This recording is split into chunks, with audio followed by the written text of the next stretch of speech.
You made a really stupid bet that went bad, didn't you? Sure. And the taxpayers of America had to pick up the tab for your stupidity, didn't they? This was bone deep, down to the marrow, stupid. Unless you were living on the International Space Station, you could see that interest rates It is were the rising. moment the elites in Washington feared most. While the average American struggles to buy groceries, billions of your tax dollars are vanishing into a black hole of foreign aid and government waste. But today, the game is officially over. Senator John Kennedy just walked into the room with the receipts. He didn't just ask questions, he delivered a masterclass in savage accountability. From the drunk sailor spending in D.C. to the betrayal of the middle class, Kennedy is dismantling the system, piece by piece. The room went silent, the officials panicked, and for the first time in 25 years, the truth was finally caught on camera. You are about to witness the most brutal takedown in Senate history. But before we reveal the final blow, hit that subscribe button if you think Kennedy is the only one speaking for the people. Buckle up, because it's finally over. Let's get into it. Senator Kennedy. Thank you, Mr. Chairman. Mr. Vogt, welcome. Thank you, Senator. In my judgment, I do not know a single person in Washington or outside Washington who knows more about the federal budget than you do. I used to read your suggestions during President Trump's first term, many of which Congress ignored. We shouldn't have. I am delighted that the president picked you. I have read that since 2019, the population of America has increased 2%, and our spending has increased 55%. Under President Biden, I wish him well.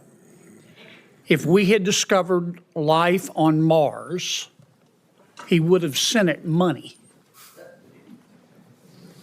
Is that sustainable?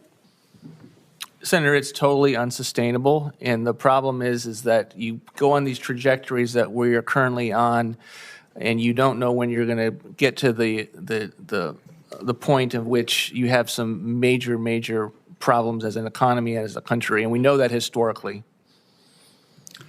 I hope you'll start with the low-hanging fruit. There's a lot. When we sent out stimulus checks to save our economy, $1.6 billion went to dead people. And the checks were cashed, obviously fraud. OMB has estimated that in fiscal year 2023, we sent out $1.3 billion of checks to dead people, which were cashed, obviously fraud. When you die in America, your name is sent to the Social Security Administration. As you know, you become part of the master death file. Senator Carper and I discovered that Social Security would not share that information with any other department of government. So we passed a bill saying you have to share it with Treasury and other people who write checks, so we'll stop paying dead people. Duh. We got pushback, believe it or not, on the bill. We had to agree to a trial period, and that trial period ends in 2026. Will you help us make that program permanent so we can stop paying dead people? Yes, Senator. Now, you've served in Washington for years. You're going to be challenging the status quo. You're going to be called crazy. Many people also called Noah crazy. And then the rains came. And all the fact checkers died. You have to persevere. Now, I'm not asking you to get ahead of President Trump. But if you were king for a day, tell me how you would save money in the federal budget without impacting the American people. Thank you, Senator. I think it's the strategy that we had in the first term, which is to go really and take a very close look at the agencies that are spending and wasting money, and I believe weaponized at times against the American people. When they put a 77-year-old Navy veteran in jail, Joe Robertson, for 18 months for building 4 ponds on his ranch to be prepared for wildfires, that's the EPA. I think we have to look at that, and we have to look at the agencies that Congress has a vote on every single year through the appropriations process. And then I think we need to go after the mandatory programs that Senator Cornyn mentioned that are keeping people out of the workforce because they have become not just a social safety net, but they have become a benefit hammock, and increasingly so in the aftermath of COVID, as many of these policies were impacting people's decisions to go back into the workforce. And I believe, and because we produced budgets along these lines, you can get sizable levels of savings and reforms that can lead to a balanced budget and get us back headed in a fiscal trajectory, not only that we would all be proud of, but we could say, this is going to keep us from fiscal ruin. My time's expired. Ella, Porter, do you have anything you'd like to add? Okay. Now's your shot. Thank you, Mr. Vogt, for your time. Thank you. Congratulations. Good call there, young lady. Suzanne is recognized. Thank you, Mr. Chairman, Mr. Director. Good to see you. Same. Thanks for coming. I always enjoy your testimony. When I look for a common thread running throughout your testimony, and I look at your agency's behavior, one of the common threads I see is that, and I'm not going to ask you to comment on this, is that in your judgment, some companies in America are making too much money. Now, when you analyze their financial statements, do you not? Sure. Do you distinguish between revenue and earnings when you analyze a financial statement? Well, sure. We look at all things, and I would say that we What's don't the think of difference too much between money. revenue and earnings? Well, these are all used colloquially. Sometimes those are similar. In GAAP accounting, which is what most U.S. companies use. Don't tell me about GAAP. Just tell me your understanding of the difference between revenue and earnings. Well, I can share with you revenue and net income. So those are the two factors that when you say are on financial statements. Earnings is another word for net income. Well, earnings can be used for many different things, but in generally accepted accounting principles, net income is what all of our banks are really using. Okay. What revenue is before expenses and earnings, net income, is after expenses. Is that No, I think like when people go to work, they say, my earnings were this. I mean, that's their salary. So I think we tend to look at I'm not accounting talking, definitions. They may say that, but when you analyze a financial statement, you look at expenses, don't you? You don't just equate revenue with earnings, do you? Totally. And I think your Okay, suggestion that we think companies are too profitable, we think about competition. I understand. What are the options people have here's in what order to... Here's what is confusing me. We all know, unless you were playing Frisbee on the quad during Econ 101 or Accounting 101, there's a difference between revenue and earnings. I want to ask about the way you're funded. I looked at Congress's statute. I'm looking for it here. It says, here's how you're funded. And you just won your lawsuit in the Supreme Court.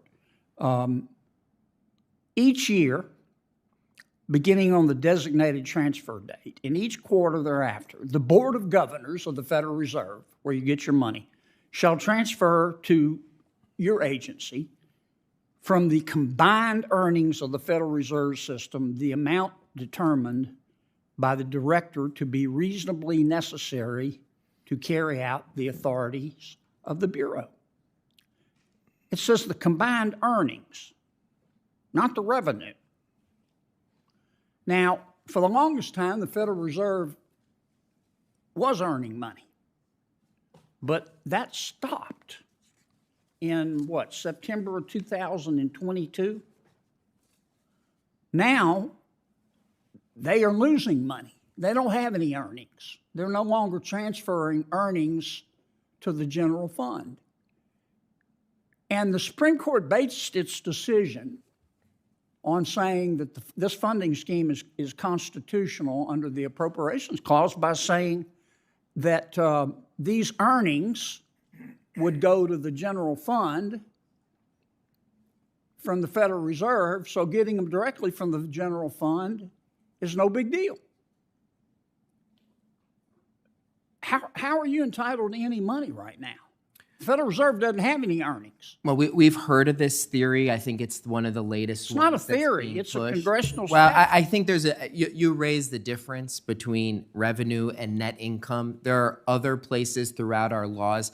I can tell you we've looked at this issue. We do believe wholeheartedly everyone is complying with the statute. I know you believe that, but if you look at I'm aware with what you said, revenue and net income. If I could just finish my question. Sure. If you read the opinion, and I did, and you read the statute, it says here, bigger than Dallas, you can only get your money from the Federal Reserve out of earnings. Now, the Federal Reserve has not had any earnings since September of 2022. Isn't that correct? No, that's not correct. Sure, it's from correct. a net income All perspective, you have to do is you're go- right. is go- But they've go- generated lots go of ask fees OMB. and income. And I appreciate what you're saying. I'm happy to discuss this with you, but I think we've looked at this. My point is every penny you've gotten under this congressional I don't think statute, Congress wanted every the penny CFPB to be that you suddenly have gotten, if I could defunded. finish my thought. Sure. I know you don't like to hear this, but the law is the law. You've been operating illegally. No, that's not true, sir. Yes, you have. There have been no earnings. Doesn't this put in jeopardy every one of your rules? We've heard this and theory every before, one and I'm of happy to and discuss it. well, you're going to hear it again because it's the law. We didn't say revenue in the statute. We said earnings. How can you possibly argue that the Federal Reserve has had earnings? They're losing money. I'm happy to discuss this with you, but we have looked at this theory before. I know you have, but Yeah. I'm over. I'm sorry. Tell me why you're mad at Chase Bank. You're not that sorry, Senator Kennedy, but go ahead. You're mad at PayPal and Chase Bank. Can you tell me real quickly before Sharon cuts me off why you're mad I now think at PayPal and Chase the Bank? concern is that we have seen an incident at PayPal where there was an attempt to censor people based on their speech. We've also seen that those companies are now going to be offering reportedly advertising based on your individual transaction data. I feel some of this is something we all need to figure out Are together. you going to punish every company that has censored people's speech? No, I do think. I applaud that part. Oh, I think But do censorship you have is to a big approve? problem. Senator Kennedy, You have to time's approve the expired. speech Senator- first? No, I Time's think we should. expired. I think we're on the same page. I'm over. I'm sorry. Thanks for your indulgence, Mr. Chairman. You're not sorry, and I wasn't indulging you, but thank you, Senator Kennedy. Senator Warren Well, recognized. I'm sorry as I could. I will send you later Senator a Warner, Virginia. fruit basket to make up for it. Thank you, Mr. Chairman. I want extra time, Mr. Chairman. I know, sir. I know. Consider these 5 minutes of parliamentary inquiry. Professor, what's a sock puppet? I heard the reference from Senator Warren. Yeah, what earlier. is it? I'm not sure I know. I think Okay. it's that thing you stick your hand in. Yeah, kind of like this. Yes. What's a human sock puppet? Isn't a human sock puppet somebody who'll do what somebody else tells them to do? I think that's what the senator was trying to suggest. I Are you think that going was to the be innuendo. Are you going to be the president's human sock puppet? Senator, absolutely not. Are you going to be anybody's human sock puppet? No, I'm honored the president nominated me for the position, and I'll be an independent actor if confirmed as chairman of the Federal Reserve. My friend Senator Warren, and she, as my friend, suggested that, I wrote it down, You will use your power. You might use your power to bail out your friends if they get in trouble, kind of like President Biden did with Silicon Valley Bank and Signature Bank. She didn't say the last part. I just did. Are you going to do that? No, Senator. Okay. The ethics folks, they've cleared you, but they said you got to sell some assets. Is that right? Yes, sir. Okay. And these assets that you have, you can't just hold a yard sale, can you? No, not for most of them, sir. Okay, so it takes a reasonable period of time, right? Yes, sir. And you've promised to sell them, right? I did. And if you don't sell them, we'll know, and the ethics folks will know, right? Yes, I'd be in violation of the ethics agreement if I refuse to sell them. But you're going to sell them, right? Yes, Senator, I will. Okay. Can we agree that politicians have the right to offer you advice about what to do with interest rates? Senator, we can agree, and it's not something that I would shy away from. I've heard many senators from this very committee in years past express strong views on interest rates. Okay. Humble central bankers should be listening and then making their own decisions. But some politicians matter more than others. And generally speaking, presidents matter, their opinion matters more than, say, a senator. President Trump has offered his opinion about what you ought to do with interest rates. Is that right? Senator, he has not made his opinion on that a secret to anybody. Yeah. And every president has that you're aware of. Yes, and they all tend to be in the same direction, Senator Kennedy. Okay. Now, the problem is, can we agree that your credibility as Fed chairman is the most important thing you have? It's the most important thing to me, it's the most important thing to the institution, and it's the most important thing to the successful conduct of policy. Okay, If the that's markets that's a yes, right? Yes, Senator. Okay. The problem is that President Trump has said he's not going to appoint anybody who wouldn't agree to lower interest rates. Have you agreed with the president that you're going to lower interest rates? Senator, I'm glad you framed it that way. The president never asked me to predetermine, commit, fix, decide on any interest rate decision in any of our discussions, nor would I ever agree to do so. So the president has never sat you down, looked you in the eye, and said, here's the deal, Scooter, I'm going to appoint you, but you got to agree to lower interest rates. That didn't happen, or did happen? The president never once asked me to commit to any particular interest rate decision, period, and nor would I ever agree to do so if he had, but he never did. I was honored he nominated me. Like everyone else in the committee in the world, I've heard his view on interest rates. It sounded very similar to me to every other president in economic history that I've studied. Okay. I've got one more question because I'm about to run out of my parliamentary inquiry time. I've heard your argument the last few months about artificial intelligence has made us so productive, labor so productive that companies don't have to raise prices. Therefore, inflation isn't a problem. Therefore, rates can be cut. Do you really believe that right now? No, that is not how I would characterize the story on AI. Okay, but you've said what I just said, haven't you? I have said that this is the most disruptive moment in modern economic history in the U.S. and the world. I've said that artificial intelligence, AI, short Okay, for let me American stop you ingenuity, because can have a big the effect. chair's going to cut me off. Oops, sorry. Here's my worry, that a lot of this stuff about artificial intelligence making us more productive is a bunch of hype by people who want to sell stock in an IPO. Okay, I'd be careful there. Yeah. Thank you, Mr. Chairman. The government did not move for a stay of the decision.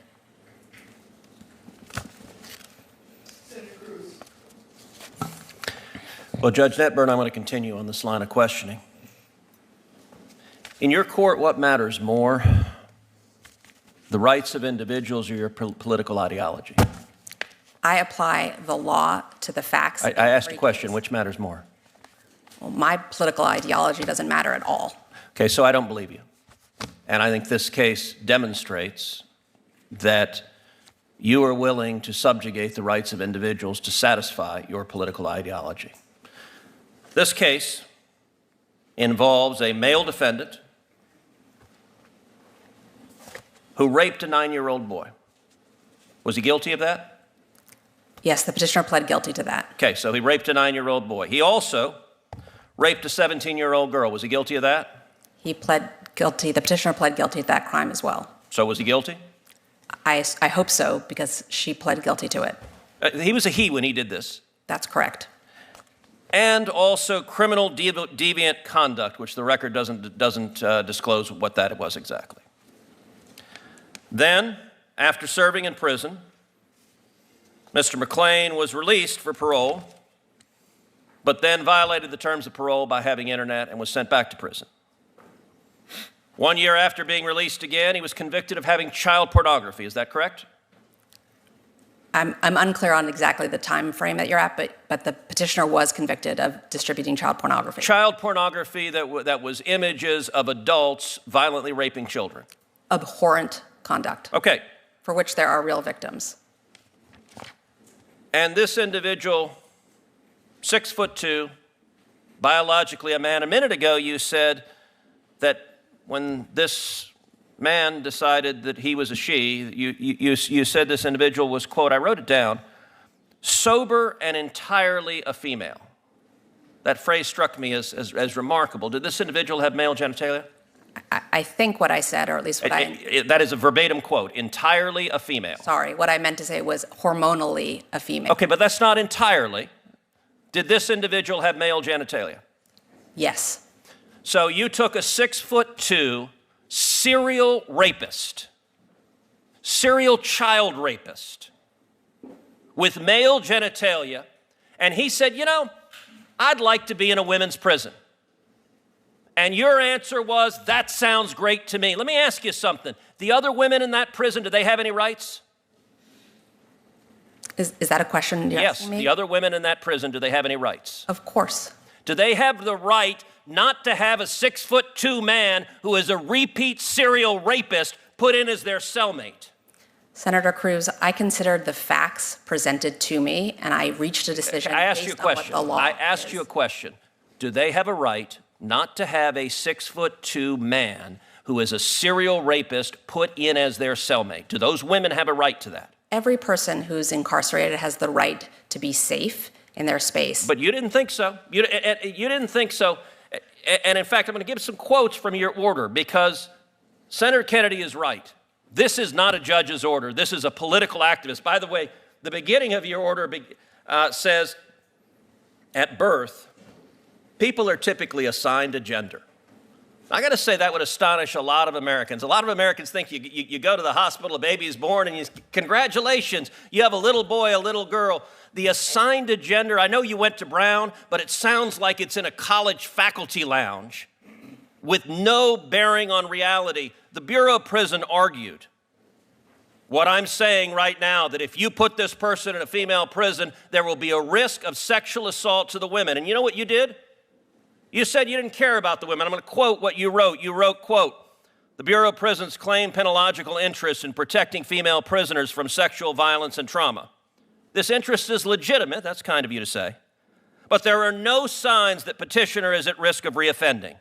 The record is devoid of evidence of incidents of violence or assault during petitioner's incarceration when she was the perpetrator, only the victim. A theoretical risk of sexual assault by the prisoner without more cannot support the BOP's position.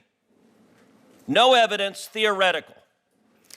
Have you dealt, in what universe is someone who is a serial repeat child rapist not at a risk of reoffending? Senator, as I do in every case. Okay, I know you've been told to repeat the line, I follow the law. I asked a question. In what universe is someone who is a serial repeat child rapist not at risk of reoffending? Sir, I looked at the facts that were before me in this case. all of the evidence, including the statements of every warden who had supervised this petitioner. You also wrote, the BOP also posits that permitting petitioner to live among women will be traumatizing and possibly dangerous to them. This concern is overblown. I have to say, if I were the father of one of those women, and you decided that my daughter's cellmate was going to be a 6'2" man who over and over and over again committed violent sexual assault, I would say the entire justice system is absurd, and it is clear on your record your political ideology matters a heck of a lot more than the rights of those women that you endangered. I think you're a radical, and I think you have no business being a judge. Judge Netburn, there was an opportunity during your exchange with Senator Cruz that you were attempting to offer a response relative to the conditions under which this petitioner was unsafe in the facilities in which she was being held. I'd like to offer you the opportunity to finish that response. So the facts that were presented to me and what I relied on to make my decision were that the petitioner had engaged in no violence, no physical violence, no acts of sexual violence whatsoever while in custody. All three wardens who supervised the petitioner requested that she be transferred to a women's facility because of her serious medical needs. In addition, the Bureau of Prisons' longtime medical provider testified at a 2-day hearing in my courtroom and recommended that the petitioner be transferred because of her serious medical needs. And the last thing I'll say is that the Transgender Executive Council, which is the body that makes decisions on behalf of transgender transfer requests within the Bureau of Prisons, never said that the petitioner could not be transferred, and never, ever said that she couldn't be transferred because of any risk of violence. What the Transgender Executive Council repeatedly said in denying the request was simply that she needed to maintain her hormone levels. That was the repeated justification for the denial of transfer. But the petitioner had reached full female hormone levels before even being incarcerated. At the time, the district judge in Indiana who sentenced the petitioner requested that she be placed in a women's facility. Her hormones were entirely female at that point, and so the decision by the Transgender Executive Council to deny the transfer request based on this idea that it was only because her hormones needed to be consistent and stabilized, I found was a pretext, but they never once said she cannot be transferred because of violence. It was always based on this idea that her hormones had to be. Thank you, Judge Netburn. Senator Padilla. Judge Netburn, that's directly contrary to what your report you all says. have That is had directly no. We're going to be follow up, and that's how it works. There is not. That is exactly how it works. Look, if you follow up, you didn't get extra time, and she just directly contradicted her own report. I'm just going to read her own words This isn't because fair, it's Madam exactly Chair. the opposite of what she said. Your own report. Senators, says, quote, I gave both of you more time to finish your line of questioning. I allowed the witness to finish her. I allowed the witness to finish her response. I allowed the witness to finish her response. That is, okay, I understand that you're scared of the facts. I have Senator Padilla. Madam Chair, She she has an obligation to explain why she directly contradicted what she wrote in her report. She says in her report, the Bureau of Prisons' claimed penological interest is in protecting female prisoners from sexual violence and trauma. She just told you the Bureau of Prisons didn't say there was a concern about sexual violence and trauma. Those are directly contradictory, and why are you contradicting what you wrote in your report? And what are you trying to hide, Madam Chair? No, wait, point of order. Senator Padilla. Are you going to let her answer that question? Senator or you Padilla. don't want her to answer that question? Senator You're Padilla. afraid? Very much, a cover-up, Madam Chair. Madam Senator Are you Padilla. afraid of the answer to This that? is Colleague. no Cover-up. Are you Senator afraid Padilla. of the answer to that question? Senator Padilla. So yes, My you are time. afraid of the answer to that question. Senator Padilla. Please hold Clearly, my you're time. afraid of the answer to that question. This is Thank you. absurd. To the nominees before us, appreciate your patience and your dignity. Okay.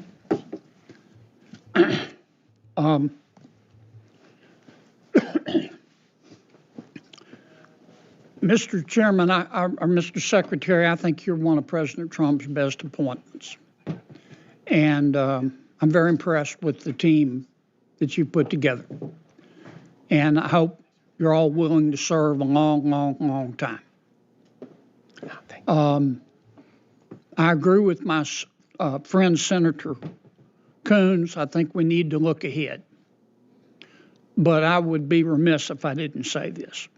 As I might have mentioned before, I used to have a beagle named Roger.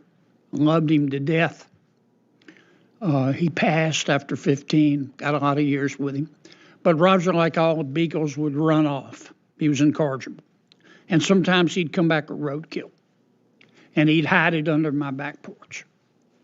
And what I saw in the last 30 days at the Department of Energy under the past administration looked like something Roger kept under my back porch. $78 billion, not million, $1 billion, as best I can remember, was shoveled out the door. And y'all had to clean it up. I'm not saying they were all bad grants and loans, but I'm saying a bunch of them were. And I just couldn't let that go without saying it. Now, I thought I heard you say, correct me if I'm wrong, that you see in our near future small modular nuclear reactors. Can you elaborate on that, or did I misunderstand you? No, you are correct, Senator. Under one of President Trump's executive orders last year was to see if we could get small modular reactors, next generation reactor designs, critical, meaning running the full nuclear system by July 4 of this year, our nation's 250th birthday. And I sit here today, we still have 2.5 months for that date, but I believe we will have multiple small modular reactors critical, meaning running their full nuclear system before July 4 this year. I could not be more excited about that. This is a next generation of nuclear energy where when you can build things small, meaning build as much as possible inside factories, you can drive down costs, you can drive up efficiencies. I think we truly are going to launch a nuclear renaissance during this administration. I think it's going to have enormous benefits around our country. I couldn't be more excited about it. And I could go on forever, so I'll stop. Thank you, Mr. Secretary. Look, this is not a news flash. To some extent, our grid is a mess. We've made some strides in clean energy, wind, solar. We can't get them hooked up. You didn't father that child, but you got to raise it. What are we doing? What can Congress do to help? I think there's challenges. Do we need more transformers? What's the problem? We need more transformers. We need more switchgear.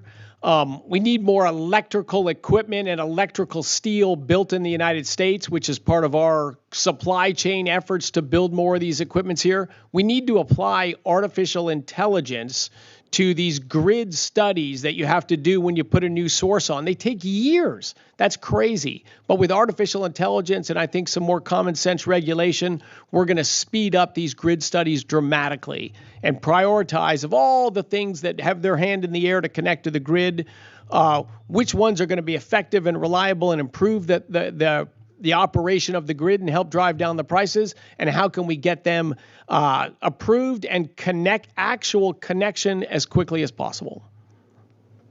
My last question is about AI and quantum computing. Look, I'm very proud what American companies have done in artificial intelligence. I do think we're ahead of China, and what people don't like to talk about in China is AI is supposed to tell you the truth. In China, AI can tell you the truth, except they can't criticize the Chinese government. In the long run, that's going to bite them on the elbow. I support AI. I think it's going to make our lives better if it doesn't kill us first. I don't know what to believe about AI. A lot of the smart people talking about AI also are trying to sell an IPO. And I'm not saying they're not telling the truth, but I think they're trying to sell an IPO. I would strongly encourage you and your team the American people are plenty smart, but they're busy earning a living, to try to explain to them in basic terms, and frankly to Congress, how AI can be applied to energy production to make it more affordable and more efficient. Most Americans understand artificial intelligence, at least the general concept. They just don't know what the hell to do with it. And you don't need to comment on that, but you and the big brain sitting behind you, if you could do that for the American people, just centered on energy, and frankly do that for the members of Congress, you all deserve a pay raise.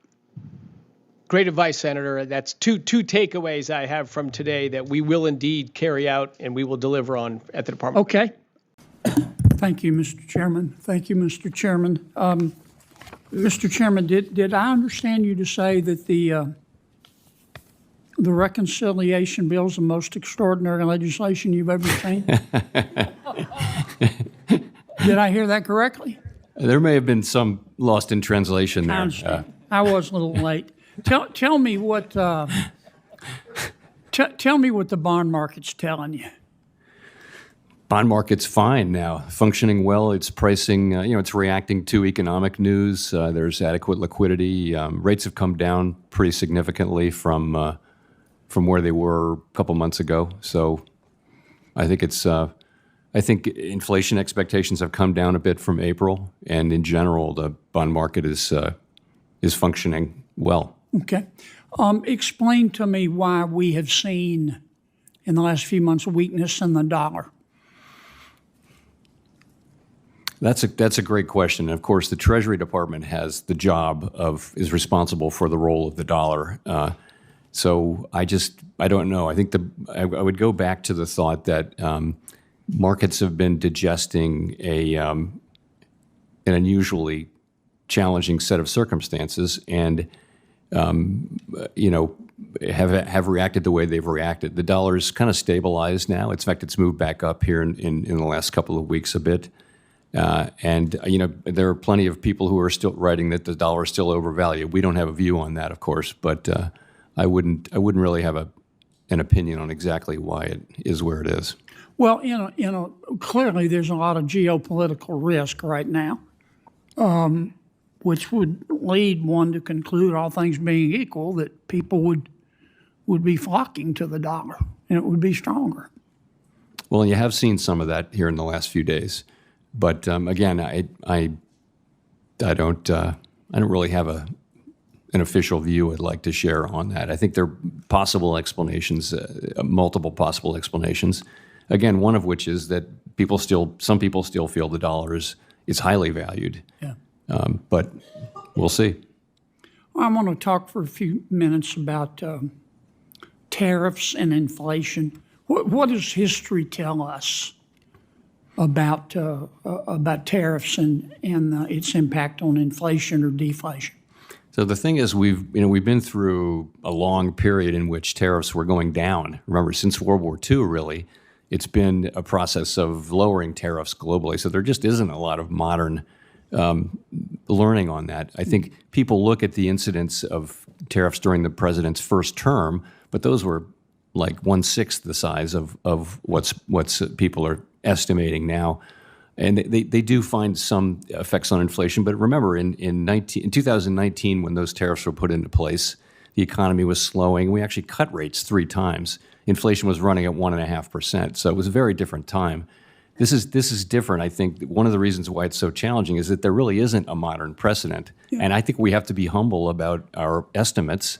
And we are very open to the possibility that transmission through into inflation will be less than we think, or maybe more than we think, which is why we're in a position of wanting to take our time and make a smart decision as we see how this unfolds. Well, obviously, the size of the tariffs makes a difference, does it not? It does. And we don't know yet the We don't. size of the tariffs. We don't. And we don't have a view on any of the merits at all. That's not our job. Our job is inflation, as you know, and maximum employment. Will it also matter, let's assume that there is upward price pressure, would it matter how much businesses decide to pass on versus just eat? Does that make sense? Yes, that matters. That is what matters. You know, the question is who's going to pay for the tariffs? Originally, it's the importer, but it gets passed along through the distribution chain to some extent to the consumer. The ultimate question of it is how much of it does show up in inflation. And honestly, it's very hard to predict that in advance. So we're watching to see, you know, what shows up in measured inflation. If the president's trade negotiators pursue reciprocity, which I define as both sides reducing, in a quid pro quo, reducing tariffs and trade barriers as much as possible. Ideally, in a perfect world, we would end up with two sides with zero tariffs and zero trade barriers. Would that be inflationary? No, not at all. That would cause the economy to roar, wouldn't it? I think it would be. Yeah. an Okay. outcome. Thank you, Mr. Chairman. I appreciate your endorsement, Mr. Chairman, of the reconciliation bill. As the dust settles in the Senate chamber, one thing is abundantly clear. The days of managed jargon and unanswered questions are coming to an end. Senator Kennedy's performance today wasn't just about winning a political debate. It was a reminder that someone is still watching. A reminder that your hard-earned tax dollars shouldn't be a playground for the elites while you struggle at the grocery store. When Kennedy says, "It's finally over," he isn't just talking about a hearing. He's talking about the era of accountability that has finally arrived. We saw the stuttering, we saw the panic, and we saw the receipts. This takedown will go down in history as the moment the system was caught red-handed. But the real question is, will anything actually change? Or is this just the beginning of a much larger exposure? We want to hear from you. Was Kennedy's drunk sailor roast his best moment yet? Or was the "I don't believe you" line the final nail in the coffin? DC wants you to stay silent, but your voice is the only thing they fear. Drop a comment below with the word "savage" if you stand with Kennedy. We read every single comment, and we want to know where you stand on this betrayal of the middle class. If you found this breakdown valuable, make sure to smash that like button and subscribe to our channel. We are tracking every move Kennedy makes, and our next video is going to expose something even bigger, something they are desperate to keep hidden. You do not want to miss what's coming next. The game is over for them, but for us, it's just getting started. Click the video on your screen right now to see Kennedy's other viral takedown that everyone is talking about. Thanks for watching, and we'll see you in the next one.